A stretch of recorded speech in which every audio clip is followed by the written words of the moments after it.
You win the lawsuit, the judge slams the gavel, and then you find out the guy who hit you has exactly $0 in his bank account.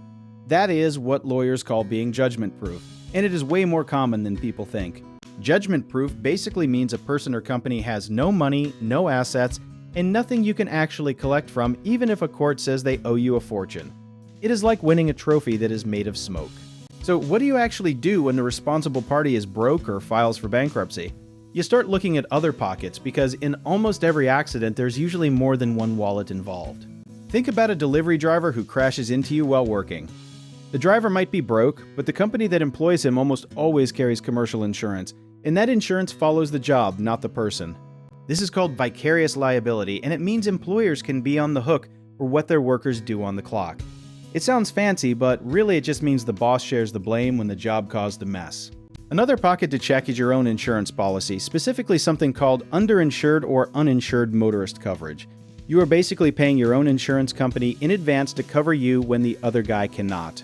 A lot of people do not even know they have this coverage until a lawyer points it out during a case review.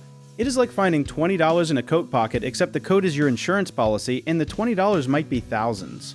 Property owners can also get pulled into the picture under something called premises liability.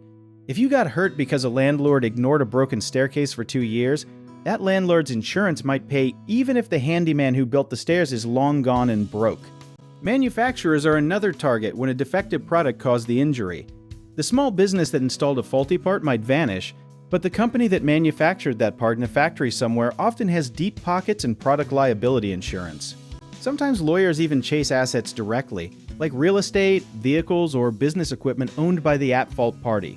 It is slower and messier than an insurance check, but a paid-off truck sitting in a driveway is still worth something.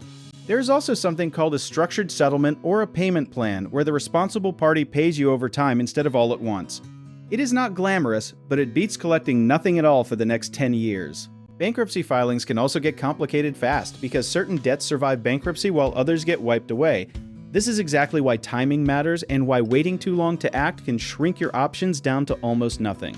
A lot of people assume that if the bad guy is broke, the case is basically over before it starts.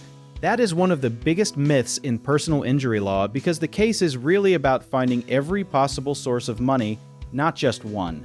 This is where a good lawyer earns their paycheck, because they are trained to spot insurance policies, corporate structures, and asset trails that regular people never think to look for. Preparation and patience usually beat panic every single time. So if you or someone you know got hurt and the responsible party looks broke on paper, do not assume you're out of luck just yet. Do you want to learn more about how we help people in situations like this? Check out our links in the description.